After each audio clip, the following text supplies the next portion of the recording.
Once upon a time in 2012, I shot a Nazi right in the Wiener Schnitzel.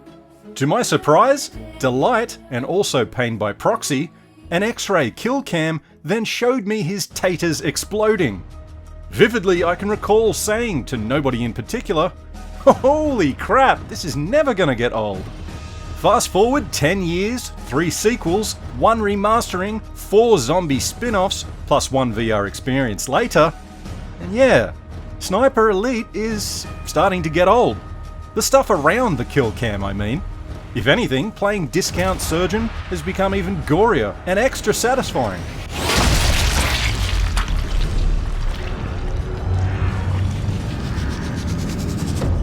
Even still, that feature is returning with legacy problems. Elements that are frustrating enough to make you get a little testy. In a bad way. I'm going to dive into all that in a minute, but for now, let's see some non-commentary gameplay. I like to sprinkle these sections throughout all of my videos, use the play bar to skip right to them, or past them. Talk in a bit.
That's all.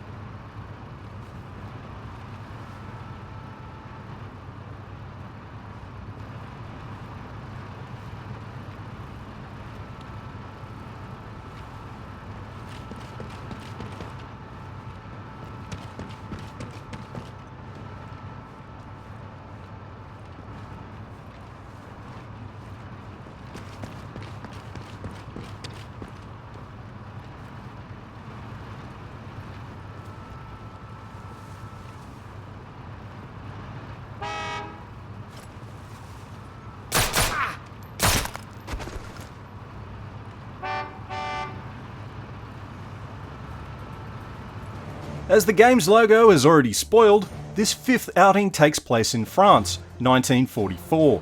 The writing is very much on the wall for the Nazi war machine, but rather than capitulate to the Allies, they're being a bunch of sauerkrauts.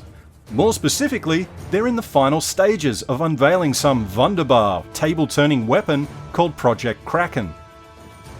With the help of some local frog resistance, who are only passably voiced, Carl must infiltrate a series of impressively large compounds to sniff out intel and snuff out the Germans. With very few twists on that formula, your quest to turn Kraken into calamari will run 10 missions long in a very paint-by-numbers fashion, with the only colour used being something that Crayola would probably call Deep Arterial Spurt Red. Oh, and if you pre-ordered, you also get a bonus level where you infiltrate a lair in the Alps for the purposes of installing a blowhole into Adolf Hitler himself. This is all so far so standard for the Sniper Elite series. Truth be told, this franchise was never lauded for its writing and VO work.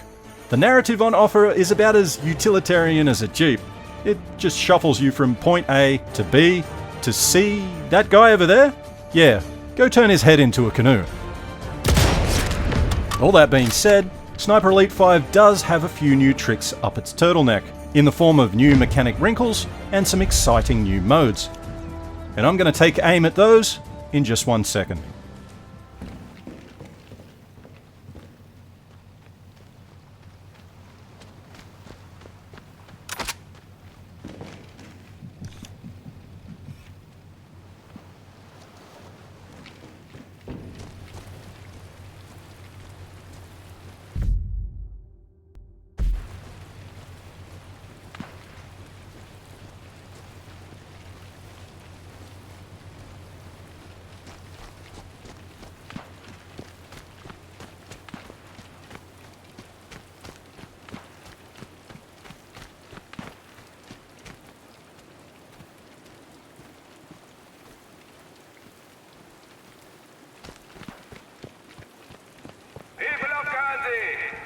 Your England is a dying empire. See now how they look to their degenerate American allies to save them? Germany is your only hope.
It's clear that developer Rebellion has looked over the fence at Hitman and tried to ape some of its cooler features. More than before, you can now eavesdrop in on grunt conversations that reveal the comings and goings of key personnel. If you know where they're going to be, there's a very good chance you can set up the brass to have themselves a little accident.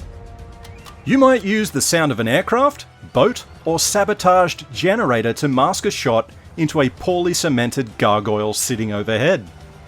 Alternatively, that might be a frayed chandelier rope or a clasp holding up some steel girders. Hell, maybe it'll just be a good old-fashioned collection of red barrels that some fascist intern decided to park next to a command post. Bottom line, the Nazi Party's OH and SS standards aren't for crap. Take advantage.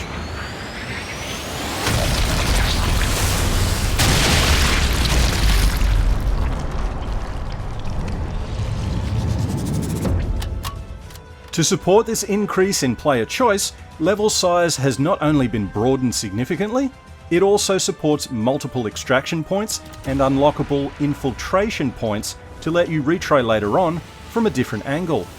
These levels are also generously packed with side objectives, hidden collectibles, shootables, and bonus kill list targets that can just organically pop up as you're slogging cross-country. I dig how you're constantly drawn off from your main route by juicy opportunities, but it has to be said that the objectives all tend to fall into the same old requirements: putting daylight through somebody's face, or sending big guns into orbit using your satchel charges. Mind you, I also found a lot of keys, safe combinations, and sneaky side entries off the beaten path, which allowed me to stealthily secure main objectives, as opposed to blitzkrieging my way through, in a devil-may-carl fashion. Unfortunately, while Sniper Elite 5 does have a lot more going on than it did in 4, it's never cleverer than its big bold inspirations. With Hitman, you were overwhelmed with non-obvious possibilities to understand and exploit a complex sandbox which would let you very cleanly get away with murder. The enemy AI systems here are nowhere near as robust, or competent, to ever really allow for emergent solutions beyond the ones originally designed. I have no doubt Rebellion has made a step in the right direction here, and I do hope that they continue to evolve along this path in subsequent sequels.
Beyond the broad stroke improvements, Sniper Elite 5 has a host of smaller upgrades that all add up to a better sequel. Bad situation escaping ziplines are common, as are collectible/erectable decoys. I use the former lots, and never once felt the need to use the latter. Even on authentic difficulty, you can easily bait Jerry to his doom, because they have this burning need to leave cover and make a bumbling beeline to your last known location. You can simply relocate and pick them off. Better yet, say Dankeschön by leaving them a mine. Weapon customization has expanded quite a lot, and you can unlock better parts through grinding XP or discovering the 3 workbenches hidden throughout every mission. You can tinker with and upgrade virtually every aspect of your weapon. Change scopes, stocks, barrels, mags, and more. Rifles, secondaries, and pistols all have a huge variety of options now. Plus, you can select a range of ammo types to suit your target, from armor-piercing, subsonic, and even non-lethal, for reasons I can't fully comprehend. All this customization exists to better provide you with some latitude for some attitude. You can go in stealth, guns blazing, or, as it says on the game tin, saddle up and become the Long Ranger. The sniping here is still excellent, especially with the return of scope zeroing, a D-pad thing that basically lets you dial in a range to negate bullet drop and just shoot to target. But that's providing you've first scouted the distance between you and your prey with the old binoculars. I still can't wholeheartedly recommend the closer quarters combat options. When fighting gets CQC, the controls in this game are still a mite cumbersome. Admittedly, it's markedly better than previous games, and that's mainly thanks to the inclusion of iron sights. But yeah, I mean, even though you get this sort of see-through walls focus mode, which can give you a better tactical awareness of interior areas, by far your greatest enemy in this game is still a snug corridor and the cameraman. My advice? Just continue to play this like a moody teenager. Keep everybody and everything at a distance.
The Nazis have raised the alarm.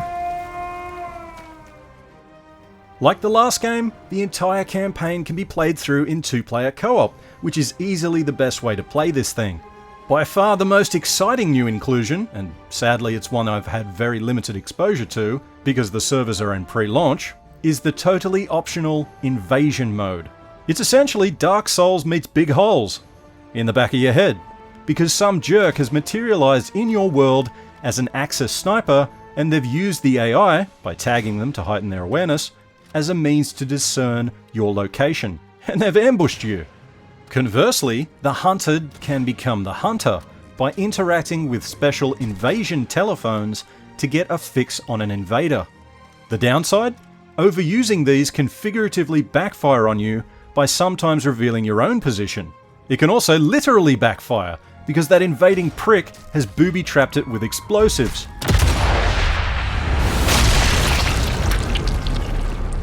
Snuffing people in this mode comes with a host of rewards and unlocks, including weapons, items, and skins for both participants. I had fun with it, and being a creature of pure malevolence, I can see myself investing a lot of post-credits time doing more.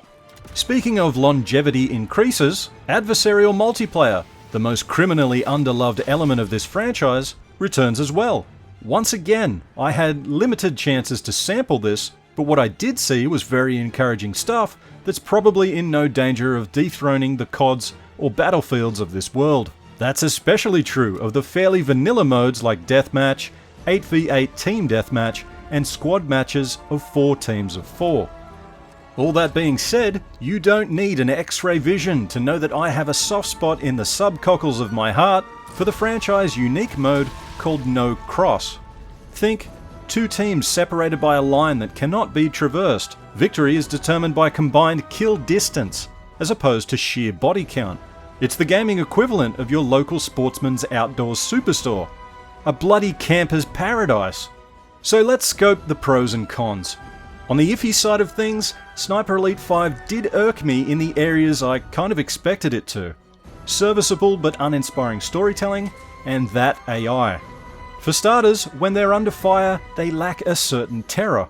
If somebody blasted my helmet off, I'd probably put my head down and keep it down until, I don't know, the end of the war. These guys pop their melons up in the exact same position again, or they'll get up and sprint to lateral cover. Even on authentic. This does not strike me as authentic. I'm also happy to state what's probably glaringly obvious. The frame rate is nice and stable, the level designs are bigger, bolder, and more intricate, but there's still an overwhelming sense of this graphical engine being a step behind what's out there, especially on the PlayStation 5 version that I played. This overall lack of polish isn't helped by an animation system that can get a little wacky from time to time. Be it unintentionally hilarious slow-mo cartwheels during explosive kills, the odd body dropping through the floor, or guns and even whole other enemies just clipping right through your victims. Pretty big immersion breakers. Also, and this is a pretty minor irritation, I'm not very impressed that the crouch sprint from Sniper Elite 4 got ditched. Having to constantly do these little stop-start dashes and button taps takes some of the flow out of your infiltrations. All that being said, there are way more good things to say about Sniper Elite 5 than bad. The increase in player choice and the imperfect work done to make the short-distance gunplay more viable still pays dividends. Also, playing this purely as a Silent Scope-esque shooting gallery is even more fun now that you have a greater means to fuss and obsess over your boomstick. And I really do think invasions have the potential to keep me grinding and blasting well beyond the 10-hour campaign, which is probably closer to 18 if you're a fiend for bonus objectives. Also, 3 cheers for personal progression being no longer doled out in a linear fashion as you achieve certain ranks. This time around, you can easily earn skill points to invest how and when you please, into 9 combat skills, 9 equipment skills, or 9 body skills. Picks of the litter include being able to second chance res yourself, or downed state defend yourself with an SMG. They're perks that will keep the newbies happy. Personally, there's no one skill that I really lusted after, because playing on Authentic removes the focus mechanic and enemy tagging abilities, which both represent considerable chunks of the perk pool. So yeah, depending on how you play, what's here could be a skill tree with largely ignorable fruit. Does Sniper Elite 5 aim higher than Rebellion's last outing? A bit more than slightly, without a doubt. It's definitely trying new things, goose-stepping in the right direction, even though it doesn't bullseye said ideas as cleanly as the competition. As all long-term fans of this franchise probably already know and accept, Rebellion is a small team with limited means. Their improvements tend to be incremental rather than seismic formula shifts designed to blow your mind out your butthole. Go in with that mentality, possibly at a budget price, and I don't think you'll be disappointed. Because hey, at the end of the day, Sniper Elite 5 is a game that lets you shoot somebody in the tackle with an anti-tank rifle. You've got to be nuts to think that's not going to be anything less than an absolute blast.